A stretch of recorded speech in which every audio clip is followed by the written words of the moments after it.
Baik, saya di sini akan membahas materi tentang jaringan komputer. Jaringan komputer adalah sebuah jaringan yang dihubungkan secara elektronik antar komputer untuk saling berkomunikasi dengan bertukar data dan berbagi sumber daya satu sama lain. Tujuan dari jaringan komputer adalah agar setiap bagian dari jaringan komputer dapat meminta dan memberikan layanan. Fungsi jaringan komputer beroperasi dalam lingkungan virtual, infrastruktur jaringan fisik yang mendasarinya dapat dibagi secara logis membentuk banyak jaringan. Overlay. Dalam jaringan overlay, simpul terhubung secara virtual, memungkinkan transmisi data melalui berbagai jalur fisik. Contohnya adalah banyak perusahaan yang membentuk jaringan overlay di atas internet.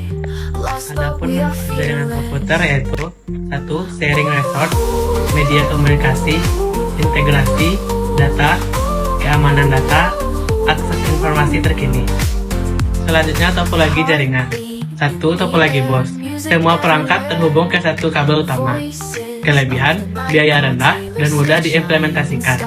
Kekurangan, jika kabel utama rusak, seluruh jaringan terputus. Kedua, topologi star. Semua perangkat terhubung ke satu titik pusat. Kelebihan, stabil dan mudah diperbaiki. Kekurangan, ketergantungan pada perangkat pusat. Yang ketiga yaitu topologi ring. Perangkat terhubung dalam bentuk lingkaran. Kelebihan, data mengalir teratur, mengurangi ketabalakan data.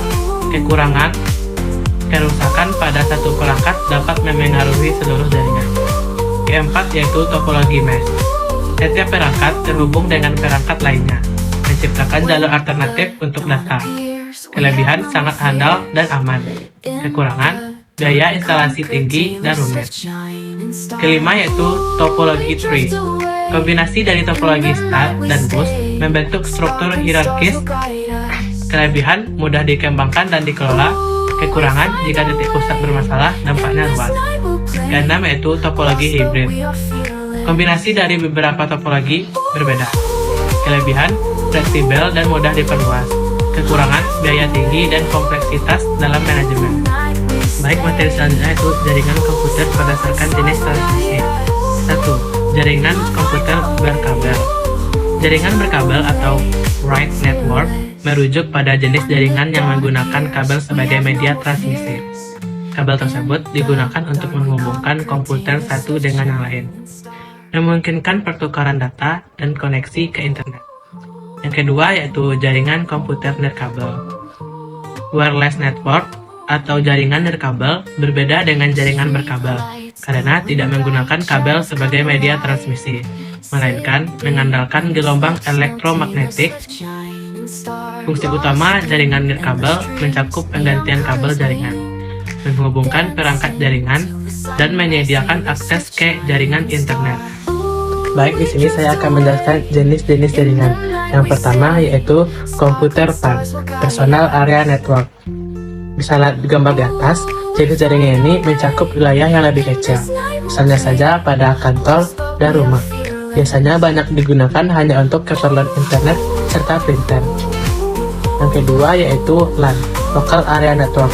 Bisa di atas, jaringan LAN berfungsi untuk menghubungkan perangkat jaringan dalam kondisi jangkauan yang relatif kecil.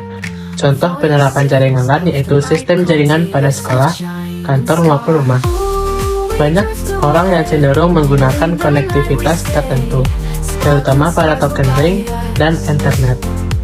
Yang ketiga yaitu CAN, yaitu Campus Area Network. Jaringan CAN dapat dibilang memiliki kesamaan dengan MAN, tetapi lebih terbatas dalam ruang lingkup kampus atau akademisi. Untuk jaringan ini lebih banyak digunakan untuk keperluan praktek, lab, email, pembaruan kelas, dan lain sebagainya. Keempat yaitu MAN, Metropolitan Area Network. MAN adalah jaringan yang menghubungkan antara satu perangkat komputer dengan perangkat yang lain dalam ruang lingkup kota pada jaringan yang sama. Yang kelima yaitu WAN, Wide Area Network.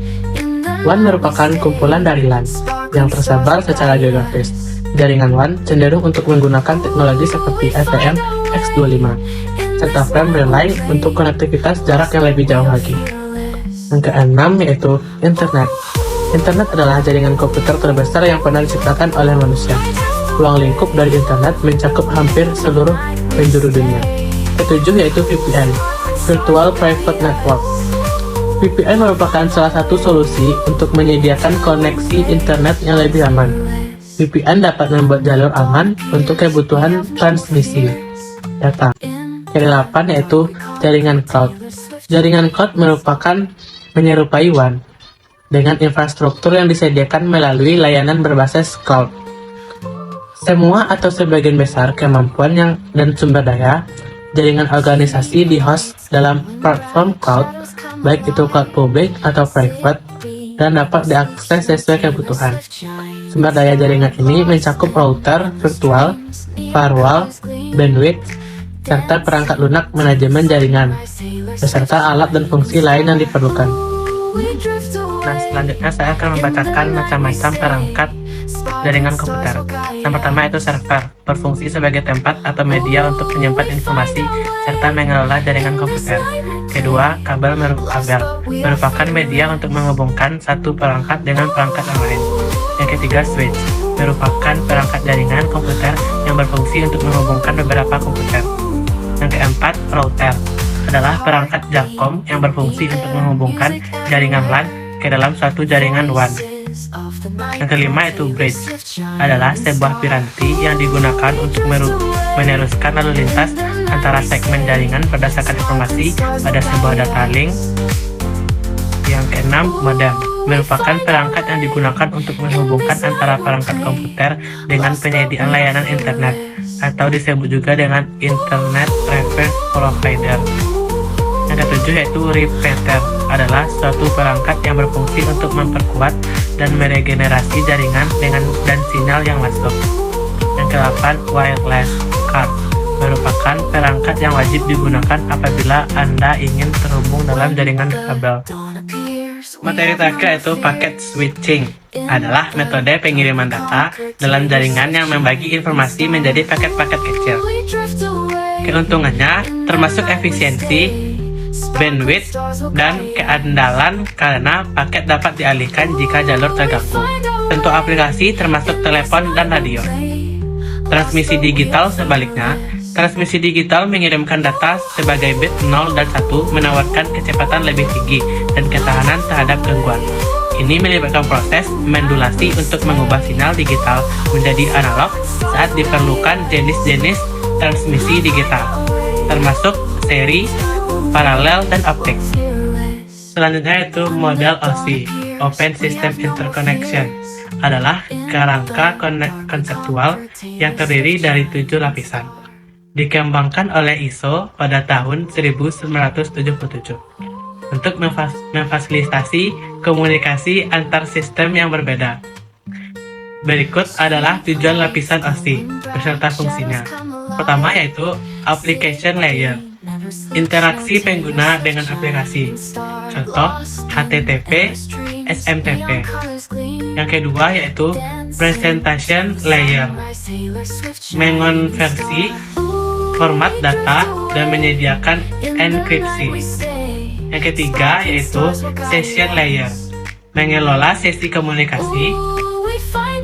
Yang keempat, transport layer, menjamin pengiriman data yang andal. Yang kelima yaitu network layer, menentukan rute dan alamat login. Yang keenam, data link layer, menyediakan akses ke media dan deteksi kesalahan. Yang ketujuh yaitu physical layer, mengatur pengiriman bit melalui media fisik. Selanjutnya saya di sini akan memberikan contoh jaringan komputer. Nah, di sini saya memberikan gambar yaitu internet dan digariskan ke router.